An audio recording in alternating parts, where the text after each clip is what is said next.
Je sors de 6 jours de taf ultra intense où j'avais une dernière ligne droite à accomplir. J'ai pas fini, j'ai encore toute la semaine prochaine. C'est jusqu'à fin mars en fait, où c'est un peu une vie de fou. Et je voulais partager ces trucs avec vous. Quand les gens, ils commencent pas leur projet parce qu'ils sont pris et paralysés par la peur.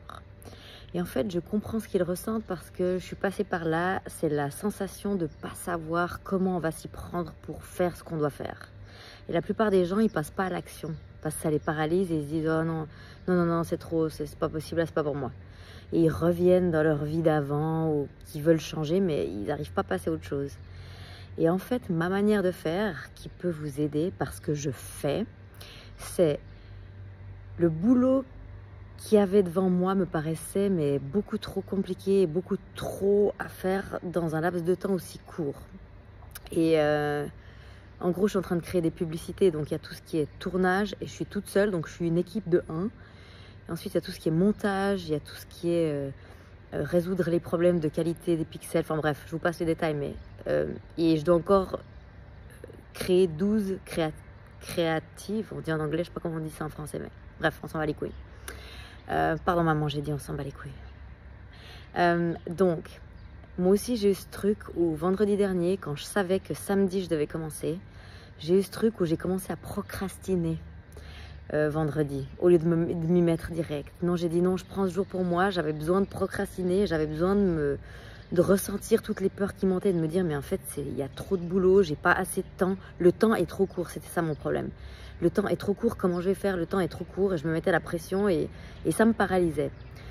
Et en fait, j'ai réussi, j'ai tous les outils mis en place. Hein, si vous regardez ma chaîne, que ce soit en anglais ou en français, je fais du yoga, je fais de la méditation, je suis life coach, donc j'ai les outils. Et du coup, le vendredi soir, j'ai noté dans mon agenda du lendemain, devant ce que je devais faire, donc shooter une vidéo plus l'éditer, j'ai noté « essaye ». Et juste en notant « essaye »,« try », ça m'a mis moins la pression parce qu'on essaye, c'est un test, on verra bien ce que ça donne, mais on essaye, on passe à l'action. Et ça, c'est un truc qui marche bien. Dites-vous « j'essaye de faire ça ». Et si ça, j'essaye, on verra bien. J'ai rien à perdre, j'essaye, je passe à l'action. Et en essayant, on se détache d'un résultat qu'on doit avoir. Et en fait, le résultat, je l'ai eu. Mais si je ne l'avais pas eu, ben, j'aurais essayé, donc j'aurais pris mes marques, j'aurais su où j'allais tourner, j'aurais su... vous voyez ce que je veux dire? Et quand j'ai été pris dans ce truc, ou quand j'ai vu que j'ai essayé et que ça marchait, et qu'en fait c'était possible, je suis devenue une machine de guerre, je ne me suis plus arrêtée, j'ai continué à travailler tous les jours. Alors là, je suis fatiguée au bout de ces jours parce que je me couche tard et je me lève tôt. Un autre truc qui m'a aidée, c'est que vendredi j'ai paniqué, samedi j'ai commencé à bosser, mais j'avais l'équitation, donc j'avais des trucs à faire pour moi, donc j'ai pas non plus pu faire 9 heures par jour, j'ai pu faire 4 heures. Dimanche pareil, j'ai pu faire genre peut-être 6 heures de boulot. Et lundi, j'ai mis mon réveil à 5h30 du mat. Et j'ai fait mon mindset qui a duré 2h30. Et ensuite, bam, bam, bam, bam, bam, bam, bam, j'ai bossé comme une malade. Et j'ai fini de bosser à 11h30 le soir. Et ça, j'ai pas pu me relever le lendemain à 5h30, le reste de la semaine à 5h30, je me suis levée à 7h30 parce que je me couchais tard. Mais ça m'a mis dans un rythme et dans une motivation où, oui, j'ai peu de temps, mais en fait, les journées, elles peuvent être très longues si on se lève très tôt et si on se couche très tard.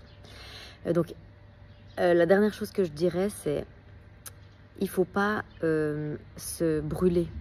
Et ça m'est arrivé dans le passé, de bosser trop comme une malade, de tirer sur la corde et se brûler. Non. Là, je le fais dans une conscience où, par exemple, ce matin, j'ai fait un yoga pour me recharger, parce que j'ai besoin de me recharger. Et aujourd'hui, c'est une journée qui va être moins dans l'action et plus dans la stratégie. Ok, what's next? Donc, je dois finir des trucs à éditer, mais le reste, c'est ok, je dois prendre des photos. Comment je peux trouver ces gens? Comment je peux contacter ces gens? Donc, aujourd'hui, voilà. Se recharger, et je suis consciente que demain je vais encore bosser, mais je suis consciente que ce week-end je vais en tout cas prendre un jour, et si j'arrive un jour et demi pour me recharger, pour dormir, pour me recharger, pour faire mon ménage parce que c'est le Bronx chez moi, pour aller faire des courses dans le magasin bio pour avoir de quoi repartir la semaine suivante qui sera aussi hard. Voilà, bah, j'espère que ce que je fais, ça vous aide. Si vous avez des questions, mettez-les dans les commentaires en bas. J'ai encore la chance de pouvoir les voir et répondre. Et je vous embrasse très fort. Et le mot, le mantra de votre journée, c'est « Je passe à l'action. Je fais. Je fais. » Il n'y a qu'en faisant qu'on se rassure et qu'on se rend compte qu'on est totalement capable et qu'on a assez de temps. Je vous embrasse. Il fait trop froid pour se baigner. Hein. Mais le mois de mars en Espagne, il n'est pas tété cette année. Il y a quelques jours de journée très belles comme hier, ce qui m'arrange pas trop parce que je dois shooter en plein soleil et montrer que j'habite dans un pays chaud. Et là, comme là aujourd'hui le ciel il est gris, je suis là, bon bah voilà quoi. C'est comme si j'étais en Angleterre ou en Suisse ou à Paris où j'habitais avant. Bon allez, à bientôt.